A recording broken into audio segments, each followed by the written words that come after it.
TP വധക്കേസുമായി ബന്ധപ്പെട്ടുകൊണ്ട് ജയിലിൽ കിടക്കുന്ന ഈ കൊടും ക്രിമിനലുകളെ രക്ഷപ്പെടുത്താതെ CPM-ന് വയ്യ. ആ ഒരൊറ്റ കാരണം കൊണ്ട് CPM ഇനിയും ശ്രമം നടത്തും.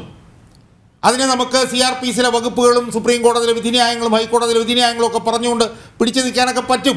അതൊക്കെ ഒരു ചർച്ചയിൽ പിടിച്ചു നിൽക്കാൻ പറ്റും. പക്ഷേ ജനങ്ങളുടെ മുമ്പിൽ അത് പിടിച്ചു നിൽക്കാൻ പറ്റില്ല. കാരണം CPM TP ചന്ദ്രശേഖരൻ്റെ വധക്കേസിലെ കുറ്റവാളികളെ അംഗീകരിക്കുന്നില്ല. ആ രാഷ്ട്രീയമാണ് നമ്മൾ ചർച്ച ചെയ്യേണ്ടത്. അതിനകത്ത് ഒരു നിയമത്തിൻ്റെ ഇതുമില്ല. രാംകുമാർ സാറിന് അത് മനസ്സിലാവും എന്നെനിക്ക് തോന്നുന്നു, മുതിർന്ന അഭിഭാഷകനാണെങ്കിലും. പക്ഷേ ഇടതുപക്ഷ പ്രതിനിധിക്ക് ഈ പറഞ്ഞ പോലെ നിയമത്തിൻ്റെ വകുപ്പുകളൊക്കെ എടുത്തിട്ട് ഇങ്ങനെ അമ്മാനമാടാം. പക്ഷേ ഇതൊക്കെ ജനങ്ങളുടെ മുമ്പിൽ പരിഹാസ്യമാണ് എന്ന് ഞാനൊന്ന് പറഞ്ഞോട്ടെ. ഇപ്പോൾ പരോളിനെ കുറിച്ച് പറഞ്ഞപ്പോൾ ബഹുമാനപ്പെട്ട ഇടതുപക്ഷ പ്രതിനിധി എന്തോ ആക്ടിൻ്റെ കാര്യങ്ങളൊക്കെ പരോൾ ആക്ട് എന്നൊക്കെ പറയുന്നുണ്ട്. ഒക്കെ ശരിയാണ്, ഇടതുപക്ഷ പ്രതിനിധി ഒക്കെ ശരിയാണ്. പക്ഷേ എത്ര നാള് ഇവർ പരോളിലായിരുന്നു? ഈ രാജ്യത്ത് പരോൾ നിയമങ്ങളില്ലാഞ്ഞിട്ടാണോ? ഞാനൊരു ചർച്ചയിൽ കേക്കരമ്മ പറയുന്നത് കേട്ടത് ഒരു വർഷം 120 ദിവസം പരോൾ കൊടുക്കാവുള്ളൂ എന്നാണ്. ഒരു ദിവസം 150 ദിവസവും 245 ദിവസമൊക്കെ പരോളിൽ പോയിട്ടുണ്ട് ഈ ക്രിമിനലുകൾ. ഒരു കാര്യം, CPM പാർട്ടി കോൺഗ്രസ് റിപ്പോർട്ട് ചെയ്യാൻ ഞാൻ കണ്ണൂരിൽ പോയപ്പോൾ അവിടെ ആരായിരുന്നു ഹീറോ എന്നറിയോ? മുഹമ്മദ് ഷാഫി. അപ്പോ ഇതിനകത്ത് നിയമം പറയുന്നത് പരിഹാസ്യമല്ല എന്നാണ് ഞാൻ ചോദിക്കുന്നത്. പരിഹാസ്യം. 250 ദിവസം 300 ദിവസം ഒക്കെ പുറത്ത് ഒരു വർഷം.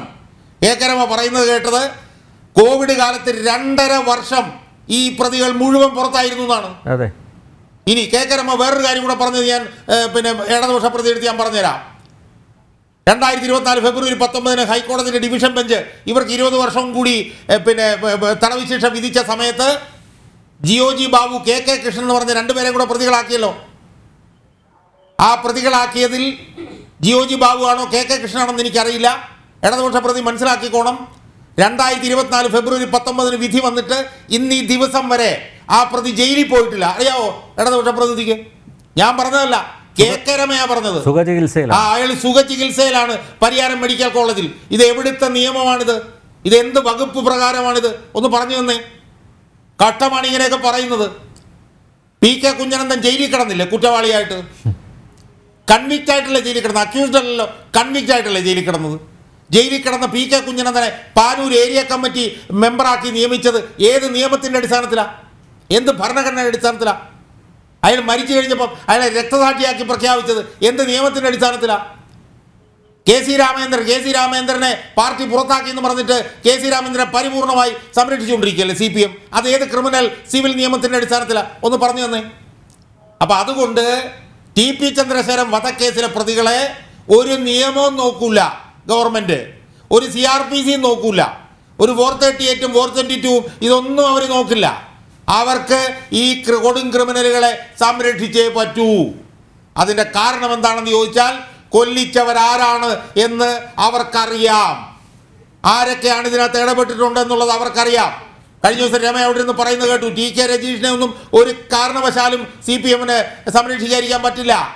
കാരണം P ജയരാജൻ മുതൽ പിണറായി വിജയൻ വരെ ഉള്ളവരുടെ ഇതിനകത്തെ ഇൻവോൾവ്മെൻറ്റിനെ കുറിച്ച് അറിയാവുന്ന ആളാണ് TK രജീഷും ഈ അണ്ണൻ സിജിത്തും ഈ മുഹമ്മദ് ഷാഫിയൊക്കെ. അതുകൊണ്ടാണ് അവർക്ക് സംരക്ഷണം കൊടുക്കുന്നത്. അപ്പോൾ അതുകൊണ്ട് ഇതിനകത്ത് ഒരു നിയമവും ഇല്ല, ഒരു ക്രിമിനൽ നിയമവും ഒന്നുമില്ല, ഒരു ഹൈക്കോടതി നിയമവും ഇല്ല, ഒരു സുപ്രീം കോടതി നിയമവും ഇല്ല. അവരെ സംരക്ഷിച്ചില്ലെങ്കിൽ അവർ പണി തരും.